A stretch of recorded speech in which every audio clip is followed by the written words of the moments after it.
اعوذ باللہ من الشیطان الرجیم، بسم اللہ الرحمن الرحیم۔ عزیز طلبہ و طالبات، السلام علیکم۔ ایک نئے ایپیسوڈ کے ساتھ، نئے لیکچر کے ساتھ حاضر خدمت ہوں۔ امید کرتا ہوں کہ آپ نے پچھلا لیکچر جو ہے اس کو ریوائز کیا ہوگا، اس کے اوپر مختلف جو سورسز آف انفارمیشنز ہیں اس حوالے سے آپ نے کچھ انفارمیشن گیدر کی ہوں گی۔ آپ کوشش کریں، اپنی عادت بنا لیں اور اس بات کو اپنا لیں کہ کاغذ قلم کو سنبھال لیں، تاکہ جو کچھ لکھا ہے، کہا جاتا ہے کہ انسان جھوٹ بول سکتا ہے، غلط بیانی کر سکتا ہے، لیکن ڈاکیومنٹس جو ہیں وہ غلط بیانی نہیں کرتے۔ جو آپ لکھتے ہیں وہ آپ کے لیے ضروری ہو جاتا ہے، آدھے سے زیادہ یاد ہو جاتا ہے۔ اس لیے کوشش کریں لکھنے کی عادت ڈالیں، زندگی کے کسی حصے میں بھی ہوں لیکن لکھنے کی عادت کبھی نہ چھوڑیں۔ ہم آغاز کرتے ہیں اپنے دوسرے لیکچر کا، اور آج کا ہمارا ٹاپک ہے آل انڈیا مسلم لیگ۔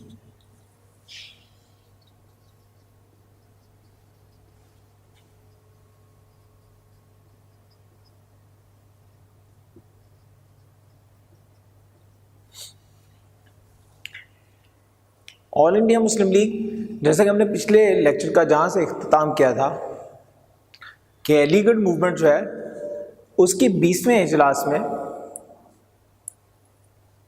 نواب وقار الملک، سرا خان، نواب سلیم اللہ خان، سب لوگ جو ہیں 3-4 سال سے یہ کوشش کر رہے تھے، بلکہ 1902 سے یہ کوشش جاری تھی کہ مسلمانوں کو ایک سیاسی جماعت بنانی چاہیے۔ یعنی سر سید کی ڈیتھ کے بعد مسلمان پہلے بھی یہ چاہتے تھے، لیکن سر سید کے اپنا ایک انفلوئنس تھا، ان کا اپنا ایک بات تھی، اور وہ سیاسی جماعت بنانے کے چونکہ انہوں نے ایک لائن لی ہوئی تھی یا ایک ان کی گائیڈ لائن تھی، تو مسلمانوں نے اب 1902 میں جب خاص طور پر 20ویں صدی کا آغاز ہو گیا تو انہوں نے یہ سوچنا شروع کر دیا کہ جس طریقے سے جو کچھ بھی وائسرائے سے منوانا چاہتی ہے آل انڈیا کانگریس جو ہے تو وہ منوا لیتی ہے ایک سیاسی جماعت کے طور پر۔ ان کا ایک قد ہے، کاٹ ہے، ان کا ایک وزن ہے، ہمارا کوئی وزن نہیں۔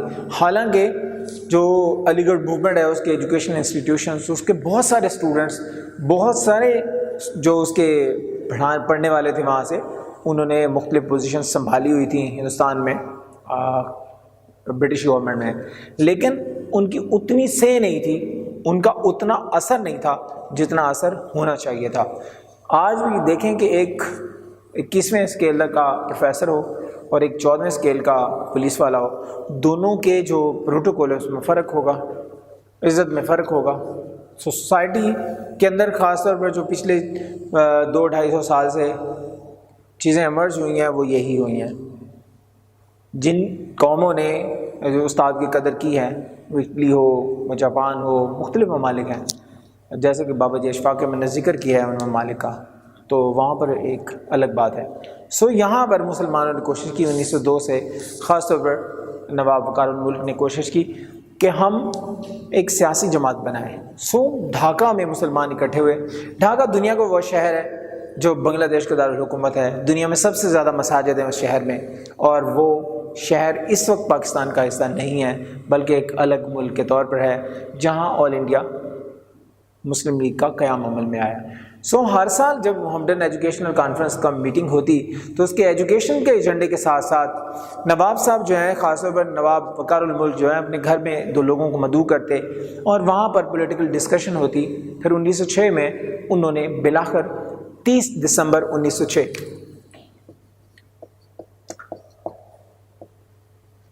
یہ بھی ایک بات میں وضاحت کرتا چلوں کہ مسلم لیگ جو ہے اس سے پہلے بھی مسلم لیگ کے جتنے بھی اجلاس ہوئے ہیں وہ آلموسٹ دسمبر میں ہوتے تھے۔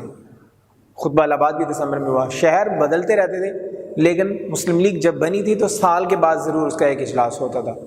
اس لیے ابھی 30/12/1906 کو مسلم لیگ کا قیام عمل میں آیا ہے ڈھاکہ سٹی میں۔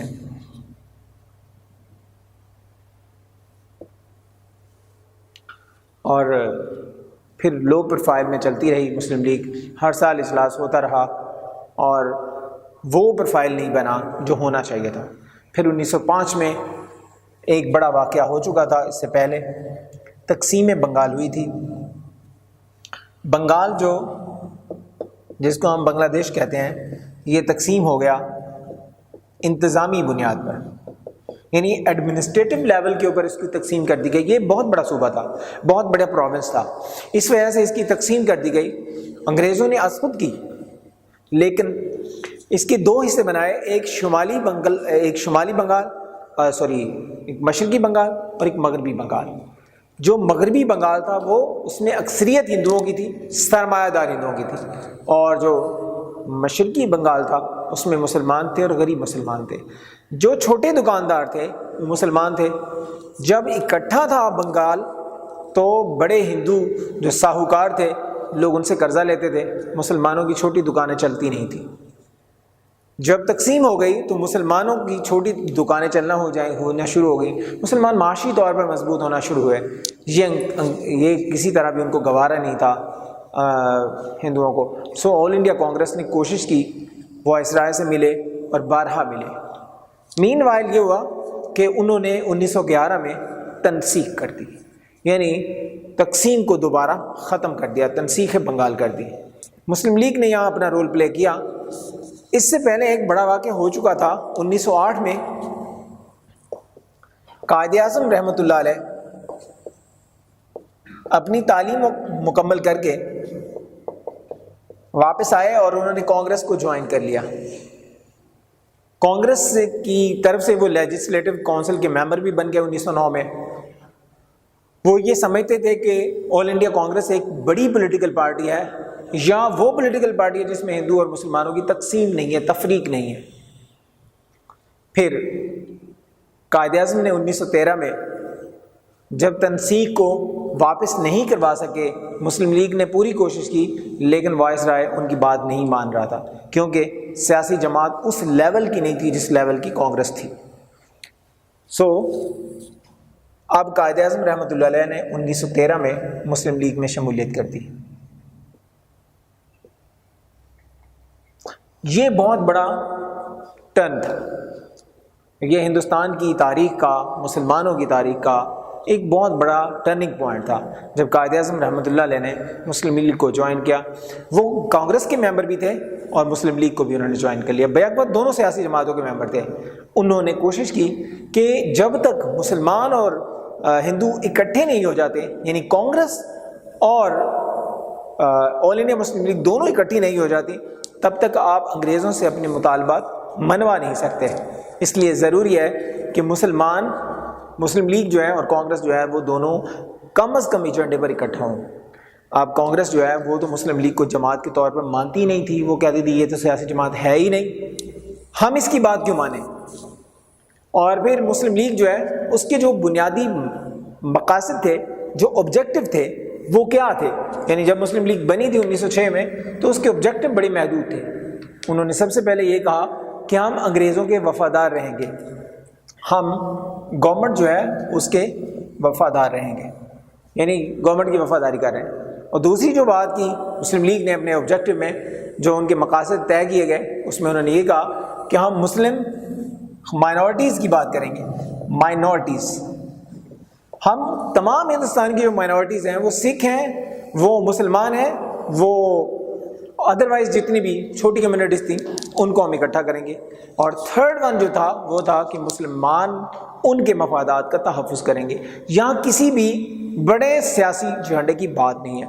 اس لیے کانگریس والے یہ سمجھتے تھے کہ ان کا تو ایجنڈا ہی بڑا محدود ہے، اس وجہ سے یہ سیاسی جماعت ہے ہی نہیں۔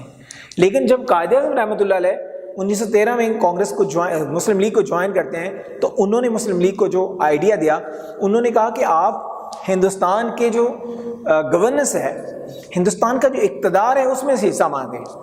اقتدار میں حصہ مانگنے کا طریقہ یہ تھا کہ مسلم لیگ یہ سمجھتی تھی، یہ مسلمان یہ جانتے تھے کہ 1:4 کی ریشو ہے، یعنی ایک مسلمان ہے تو 4 ہندو ہیں، یہ ہندوستان میں ریشو تھی۔